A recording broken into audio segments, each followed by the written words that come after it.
Ndabasuje nitwa Disboy w'Abanyarwanda intumwa y'Abanyamusanze. Guys, making sure ko waba warakanze subscribe ukakanda ako kazogera kugira ngo ikiganiro dukoze ujye ukibonera ku gihe. Guys, dore amakuru yibanze wamenya kuri Tour de Rwanda ya 2026 yabaye kuva tariki ya 22 Gashyantare kugeza kuwa mbere Werurwe 2026 ari mu gihugu cy'u Rwanda. Ico irushanwa ryari irigamije ni isiganwa ry'amagare ryitabirwa n'amakipe mpuzamahanga nayo muri Afurika, rikaba riri ku rwego rwa UCI tariki 2 z'ukwezi kwa mbere. Ni rimwe mu masiganwa akomeye muri Afurika. Ibice by'ingenzi by'irushanwa bagendera.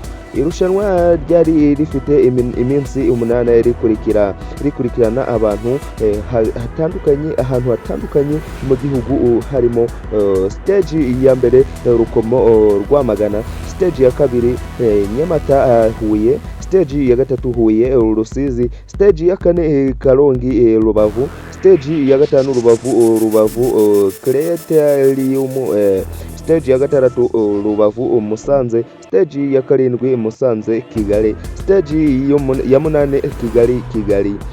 Muri rusange rigomba gusozwa kuva kuwa mbere Werurwe 2026 mu mujyi wa Kigali. Ibyabaye mu isiganwa stage ya mbere itamba Elino yaje kuba yegukana wo mu ekipe ya NSN Development Team yegukanye intsinzi ya stage ya mbere y'umunsi wa mbere. Irushanwa abandi mu mpera y'isiganwa bya sprint kugeza mu Rwanda Rwamagana yaciye imbere Hotel Munoz na Meweli Girama Jimari. Inkuru mbi ku munsi wa mbere muri stage ya mbere habaye impanuka y'umuntu wo mu gatembera, aho imodoka imwe yo mu rwego rwa Caravan yagiye ku rubuga rw'abafana, bituma abantu babiri bapfa, abandi batatu bakomeretsa. Ubuyobozi bw'irushanwa n'umupolisi barimo gukurikirana ubusobanuro bw'icyabiteye. Abitabiriye n'ibivugwa mbere y'irushanwa.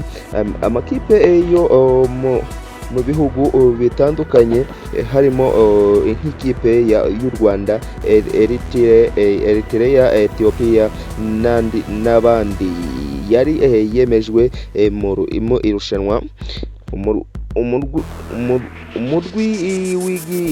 Umurwa w'igihugu ca Eritrea wari ufite abakinyi bakomeye barimo Henoki Barahimu bahamijwe ko baje kurwana